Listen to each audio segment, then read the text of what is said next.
What's up, guys? It's Chris from Snipeology Airsoft.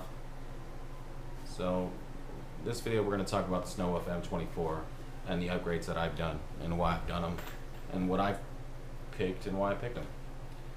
So the first things first, usually when you buy a sniper, it doesn't shoot as far as you want it to or as fast as you want it to. So most people, they upgrade with the spring and piston first. So this one right here, you can buy it at AOEG. It's like 22 bucks.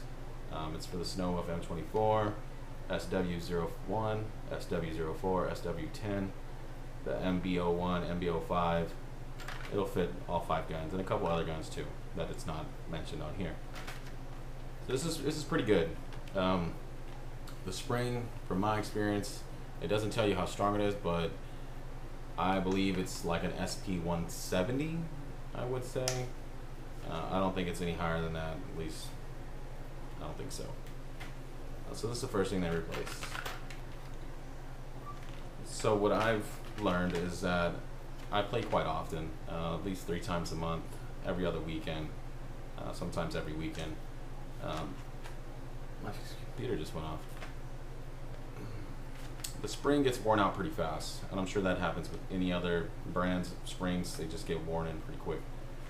This one I probably get like maybe 3 to 4 good solid months with it, and then I gotta take it out and do another one, get another one.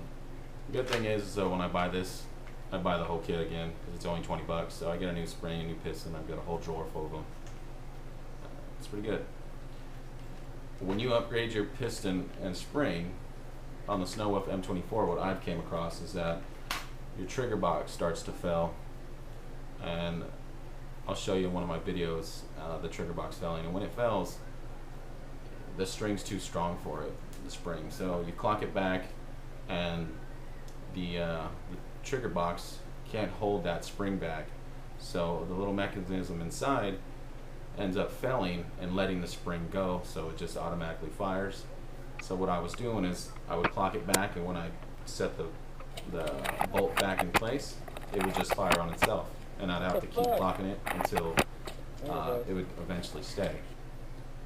So if you're going to replace this, replace the trigger box. Good thing is you can just replace some of the parts on the inside of it. They're all CNC machine, and it was like 20-something bucks, so very inexpensive. And I've had it for like a year. I went through like 3 of these springs, and that trigger box is still working great. So make sure you do that hand in hand.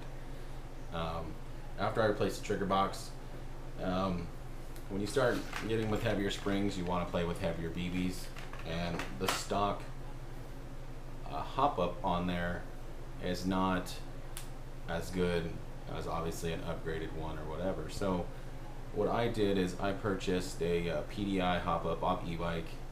It works really good. There's 2 downfalls for it. It's pretty expensive. It was like 80 bucks off e-bike. Another thing is that the what do you call it? I don't know what it's called. But anyways, the little lever that pushes down on the bucking. Normally it's just one. On the PDI Hop Up, there's 2 of them. So you got to adjust it at the bottom from inside the Hop Up with Allen keys, and you got to pull out your magazine every time. So it's pretty difficult to get those tuned in just right. But when you do, it shoots really accurate and really straight. So those are the only thing is that it's got 2, so it's pretty hard to dial in, but once you do, it's good. And the other thing is it's pretty expensive. It was like 80 bucks. And the bucking that I use inside of it is a matrix bucking. This one right here. Inside this one, there's 2 little nubs also. And the reason I chose this one is because when you line it up perfectly on that PDI Hop Up, you can control each nub inside the bucking. So if you want this one to come down more, you just tighten that side, and that one will come down more. Instead of, you know, trying to dial 2 in with 1 center, it's kind of harder, I think. So I've always used these ones. You know what? I like these. I have no problem with these. I shoot mainly with .4s.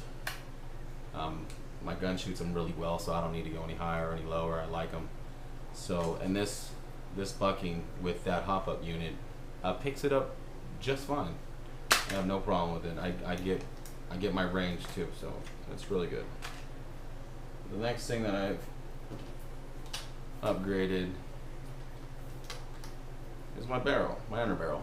This is obviously the stock barrel that was inside of there. I just put it in here. It's obviously not that one. The other one is it comes like aluminum or chrome or something. It's pretty nice looking. But anyways, I got the Angel SUS 304. It's the M99 590 millimeters. So it's slightly longer than your stock inner barrel. So it sticks out of your outer barrel by like a couple inches. So if you're gonna buy a bigger barrel like I did, you need to put a silencer on it or something to hide that inner barrel just so you don't damage it and things like that. And I did get a Tightbore barrel, so it shoots a lot more accurate and a lot faster. I got like 30 to 40 feet per second more with a Tightbore barrel than I did with this one, because how these work, it needs more air to get it farther, because what it does is the stock one, the air gets forced around the BB and behind it, so it essentially, the BB gets a coat of air all the way around it, so it never touches the inner barrel. It just floats on the inside and goes straight out. With the Tightbore barrel, it most of the air is focused behind it and it has nowhere else to go but straight, so it shoots really well. And this one was pretty inexpensive. I think I paid like $37 for it or something like that, so not bad. I have not replaced the cylinder that holds the piston or anything like that. I have no need to yet. None of that's failing. It all works just fine, so I don't replace things that work fine. This scope right here, I'm not too sure what brand it was. It was like Sea Life or something like that. I'll have to look it up and I'll put it on the thing, my description.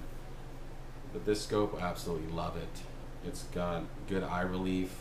It zooms in really far. I've got it only set to 50 yards. I've never changed the inners or like how far the optics go. It came out of the box like this, so all I did was slightly tune it to my hop up. That was it. But I absolutely love it. You can buy it on Amazon, $35. I'll tell you the name of it. I recommend this scope.